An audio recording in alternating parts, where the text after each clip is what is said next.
News લાઈવમાં આપનું સ્વાગત છે। દાહોદ જિલ્લાના જીએનએમ્સ નર્સિંગના આદિજાતિના વિદ્યાર્થીઓની શિષ્યવૃત્તિ ચૂકવણીમાં થયેલ અન્યાય બાબતે દાહોદ જિલ્લા દ્વારા જિલ્લા કલેક્ટરને આવેદનપત્ર પાઠવ્યું। ભારત સરકાર દ્વારા નિર્દેશ કરેલ કોર્સ જેવા કે જનરલ નર્સિંગ એન્ડ મિડવાઇફરીમાં માન્યતા પ્રાપ્ત કર્ણાટક રાજ્યમાં આવેલ સેલ્ફ ફાઇનાન્સ કોલેજમાં અભ્યાસ કરીએ છીએ। વર્ષ 2019-20, 2020-21, 2021-22, 2022-23 વિદ્યાર્થીઓએ સેલ્ફ ફાઇનાન્સ કોટામાં શિષ્યવૃત્તિ મેળવવા માટે ફોર્મ ભરેલ છે, જે અગમ્ય કારણોસર છેલ્લા 4 વર્ષથી દાહોદ આદિજાતિ વિકાસ ખાતાના કર્મચારીઓએ શિષ્યવૃત્તિ મંજૂર કરતા નથી અને શિષ્યવૃત્તિ અટકાવી રાખી હતી।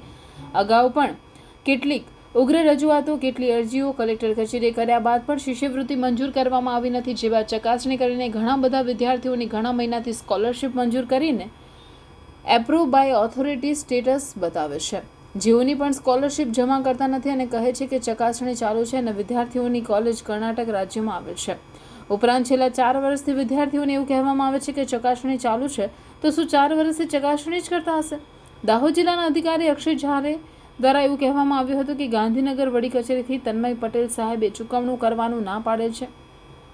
ત્યારબાદ વિદ્યાર્થીઓ ગાંધીનગર ખાતે ગુલાટી સાહેબ સામે રજૂઆત કરી, પરંતુ ચૂકવણું નથી કરવામાં આવ્યું।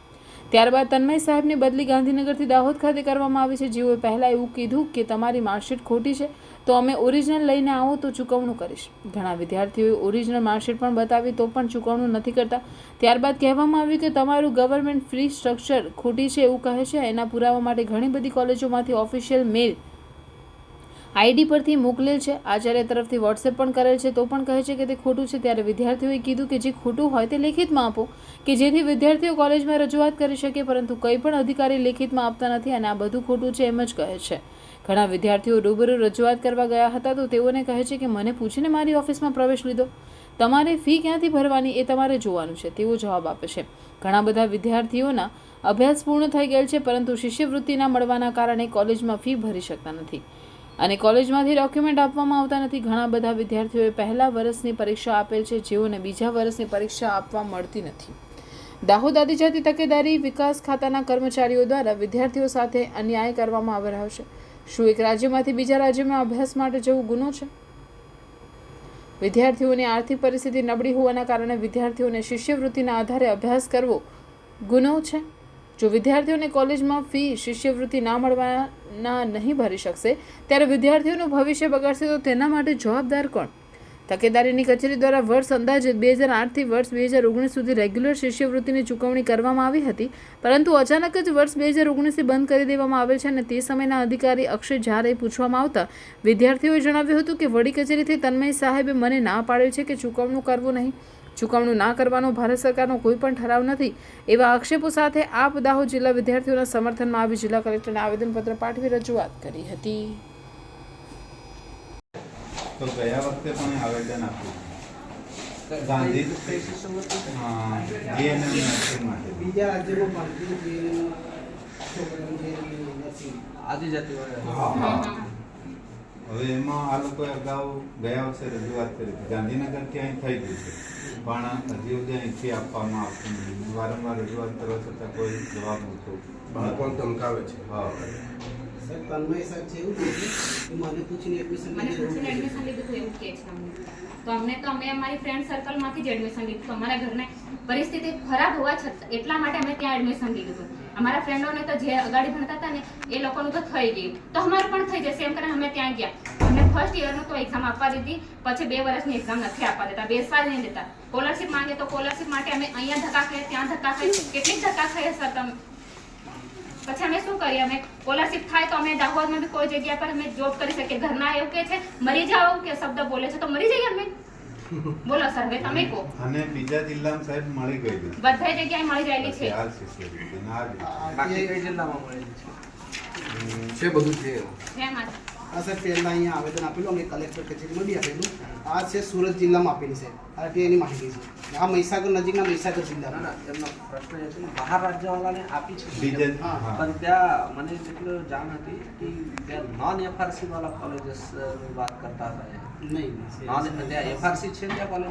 હા हाँ रेगुलेटरी कम्युनिटी है क्या? હા સર, છે सर ये दाहोद का ही है सर। यहाँ हमने क्या रजू किया गुजराती में बात करो। हाँ, सर आमे એવું છે કે અમે અહીંયા આવેદન કરેલું પહેલા, પછી ઉપરથી મેડમે અમને કીધું આ લોકો સાહેબ બિલ ખેંચી નાખેલું પણ ઓટીપી લઈને નાખતા નથી, એવું છે સાહેબ।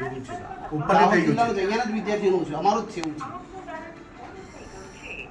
અગાઉ વાળાને મળ્યું છે તો हाँ આમાં वो જોઈ લઈશ है ना संबंधित अधिकारी। અને 10 દિવસમાં આનો નિકાલ થવો જોઈએ 10 દિવસમાં નિકાલ થવો જોઈએ સર પાકું કેમ અમે એક્ઝામો અમારા ઘરમાં એટલું પ્રેશર આપે છે ને સર ચોખ્ખી જ વાત છે મને તો ચોખ્ખું જ કીધું છે મારા ઘરમાં एफआरसी में सर्टिफिकेट तुम्हारा कॉलेज में एफआरसी में सर्टिफिकेट हाँ मतलब खबर करो कि हस्ताक्षर करना चाहिए।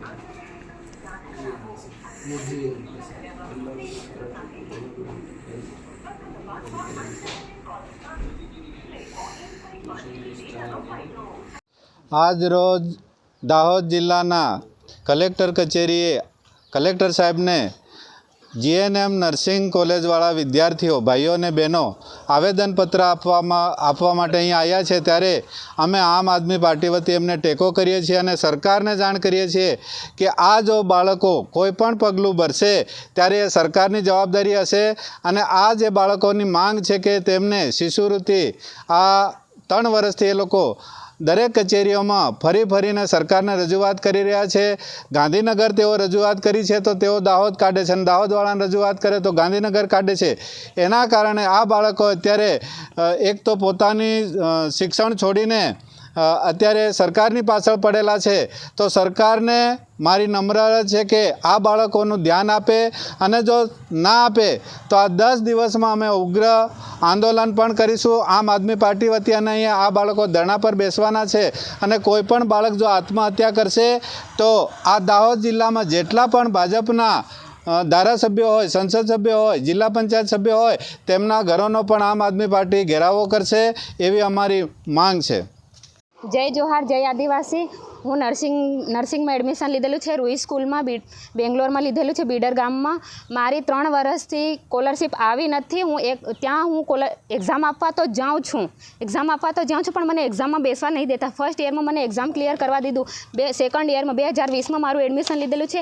આજ તક મને ત્યાં સ્કોલરશિપ માટે બેસવા જ નહીં દેતા। સ્કોલરશિપ માંગે તો સ્કોલરશિપ માટે અહીંયા આવીએ, ત્યાં જઈએ તકેદારી ઓફિસમાં બોલે છે કે તમારે અમને પૂછી નહીં લીધું તો એડમિશન, એવું બોલે છે। તો અમારી શું ગલતી છે? જો વધારે કરશે 10 દિવસમાં અમારી સ્કોલરશિપ નહીં જમા થાય તો હું મરી જાય। મારા ઘરના એટલો ત્રાસ મને આપે છે નથી। ઘરના કહે છે કે જોબ કરો, જોબ ક્યાંથી કરીએ? અહીંયા તો અમારા ડોક્યુમેન્ટ ફસાયેલા છે, ડોક્યુમેન્ટ નીકળે ત્યારે અમે કહીએ જોબ કરીએ ને, સ્કોલરશિપ જમા થાય તો અમારા ડોક્યુમેન્ટ મળે અમને। મહેરબાની તમને કરું છું સાહેબ કે અમારી સ્કોલરશિપ જમા કરો। આજે શું કામગીરી હતી તમારી? આજે અમે અહીંયા આવેદનપત્ર સાહેબને આપવા આવ્યા હતા કે અમારી સ્કોલરશિપ જમા કરો, એવી રીતે। તમારું નામ? નીનામાં ચંદાબેન સુરમલભાઈ। તમે કેટલા વિદ્યાર્થીઓ છો?